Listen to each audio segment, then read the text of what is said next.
안녕하세요. 바이오인의 예인입니다. 지금 오랜만에 돌아왔어요.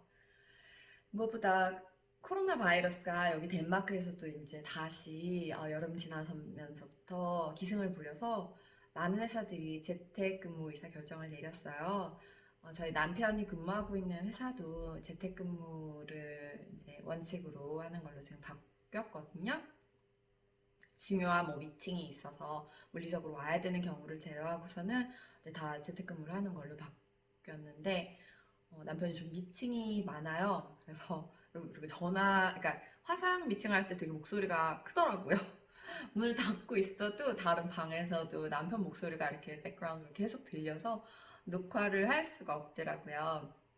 네, 이제 좀 시간이 지나서 남편 루틴도 좀 알게 되고 저도 이제 어, 이거를 남편의 일상을 제 일상이랑 이제 좀 조율하는 거에 이제 익숙해져서 오늘 잠깐 산책을 나간 동안 얼른 녹화를 할 기회를 잡았어요. 오늘은 덴마크어 문법에 대해서 이야기를 해보려고 해요. 제가 이제 여태까지 기존에 이제 입문자들을 위해서 아주 기초적인 내용을 했던 거랑 달리 이거는 이제 별도의 병행 코스로 문법에 대해서 설명을 드리려고 해요. 그러니까 토픽을 잡아서 그 토픽에 대해서 이제 간단하게 설명을 해드리는 식으로 할 건데요. 음, 기존에 덴마크어를 어느 정도 배우셨다라는 거를 가정으로 하는 내용들이에요. 이제 나중에 입문자분들을 위한 코스도 어느 정도 이렇게 진행이 되다 보면 이제 이 문법적으로 참고를 하실 부분들이 금방 나올 거예요. 기존에도 이제 제가 덴마크어랑 영어랑 비슷한 점이 많이 있다고 말씀을 드렸잖아요.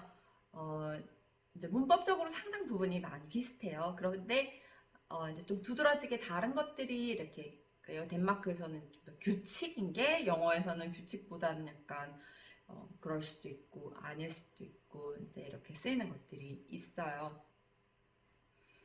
음, 도치가 좀 그런 부분 중에 하나거든요.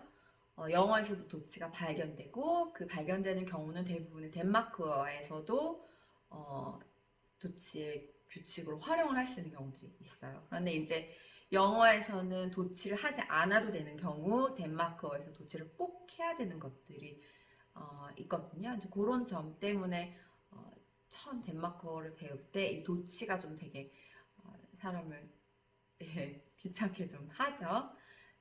규칙이고 조금 더 그런 상황들이 많기 때문에 어, 단문에서 이제 복문으로 이미 넘어간 레벨이다 이제 말을 하는 상황에서 그러면 끊임없이 이거를 머리에 염두를 이제 머릿속 염두에 두고 하셔야지 돼요.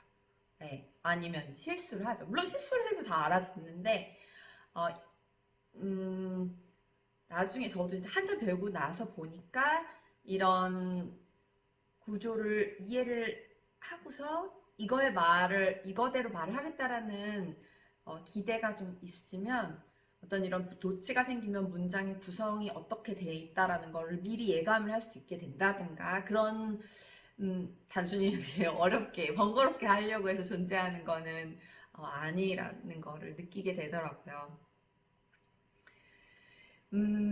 네. 도치란 게 정확히 어떤 거냐 하면 주어랑 동사 이런 그러니까 문장의 구성상에 봤을 때 주어가 동사보다 앞에 위치하는 게 일반적인 문장의 구성이에요. 그런데 이제 어떤 경우에 따라서 동사랑 주어가 위치를 바꿀 때 그래서 동사가 주어보다 앞에 위치할 때 도치가 일어난다라고 해요. 덴마크어로 이 도치는 인버숑이라고 해요. 인버숑. 음, 네. 크게 세 가지로 음, 룰이 좀 발견이 돼요. 이제 의문문일 때, 네, 의문문일 때 도치가 일어나요. 영어에서도 발견되죠. 이거는 룰이에요. 음, Jag går i skol. 저는 학교에 다녀요. 라는 말이에요. 근데 이제 당신은 학교에 가나요? 이렇게 물어본다. 그러면 Går du i skole? 네, 그러면 go, do 이렇게 해서 동사가 먼저 나오고 그 다음에 주어가 뒤에 나오죠. 이렇게 도치예요. 네, 그 다음으로는 이제 문장의 부사나 뭐 목적어 아니면 이제 설명을 보충해주는 말인 보어로 문장이 시작이 되면 이제 따라오는 동사랑 주어가 위치를 바꿔요. 네, 그래서 만약에 부사로 시작했다, 부사, 동사, 주어 이런 식으로 돼요. 내가 어차피 한 번 더 설거지 했어야 됐어 이런 말을 한다 그러면 Alligevel skulle jeg vaske op en gang til 이렇게 얘기를 할 수 있어요. Alligevel skulle jeg vaske op en gang til 또는 그 사람 나 별로 안 좋아해 이렇게 얘기를 한다 그러면 그 사람을 좀 강조하는 거죠. 그래서 ham kunne jeg ikke lide, ham kunne jeg ikke lide 라고 말할 수 있어요. 또 뭐 그 일은 내가 알아서 처리할게, 좀 알아서 잘 처리할게 이렇게 얘기한다 그러면 det skal jeg nok ordne, det skal jeg nok ordne 이렇게 얘기할 수 있어요. 또 이제 그 다음으로는 종속절이 먼저 나오고 주절이 그 다음에 나올 때 그러면 주절에 있는 동사랑 주어가 위치를 바꾸게 돼요. 너 밥을 다 먹고 나면 나오면 놀아도 돼 라고 이제 얘기를 하면 그러니까 놀아도 된다라는 게 사실 메인의 아이디어잖아요. 그러니까 주절이고 이제 조건을 붙인 거죠. 너희가 다 먹고 나면 네 그럴 경우에 이제 종속절을 앞으로 빼면 주절에 주어랑 동사랑 위치를 바꿔요. 예를 들어 Når du er færdig med at spise, må du gerne lege. Når du er færdig med at spise, må du gerne lege. 네, 이렇게 얘기하면 네, 제가 제 딸한테 자주 하는 말이거든요. 네, 그러니까 이 마지막 말씀드린 이 부분이 영어에서는 그러니까 발견할 수는 있어요. 그러니까 이걸 종속절을 강조했다라는 포인트로 봐서 아까 말씀드린 것처럼 뭐 부사나 뭐 보어나 목적 앞으로 오면 도치가 일어난다고 말씀드렸잖아요. 그러니까 그것처럼 영어에서 그런 게 발견이 될 수 있는데 그게 뭐 must는 아닌 거죠.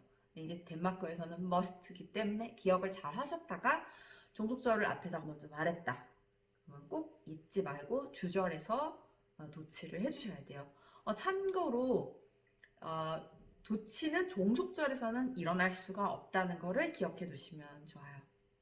이게 어디서 이게 상당히 처음에 헷갈렸거든요. 이건 도치를 해야 되나? 안 해야 되나? 막 이런 것들이요. 네, 그래서 그런 부분들 신경 쓰시면 될 것 같아요. 그리고 또 하나는 이제 마지막으로 말씀드릴 거는 관용적으로 쓰이는 그런 것들이 있어요. 그러니까 뭐 영어에서도 있는 부분인데 뭐 만약에 뭐뭐 할 때 이런 종속절을 쓰는데 이거 좀 예외적이죠. 종속절인데 도치를 하는 경우니까요. 근데 이제 그 경우에 이제 만약에라는 말을 띄어내면 없이 마치 의문문인 것처럼 말을 해요. 그러니까 구성상으로는 의문문이에요. 네, 근데 의미는 이제 의미 자체는 가정문인 거죠. 네, 이런 경우는 좀 관용적인 경우예요. 그래서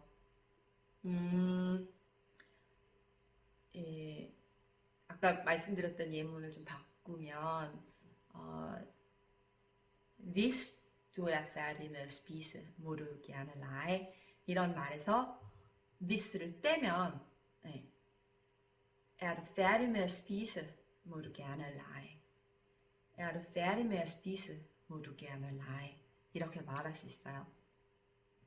이렇게 커버를 하고 나면 덴마크어의 도치는 커버를 다 한 것 같아요. 그래서 덴마크어를 이제 좀 어느 정도 하신다.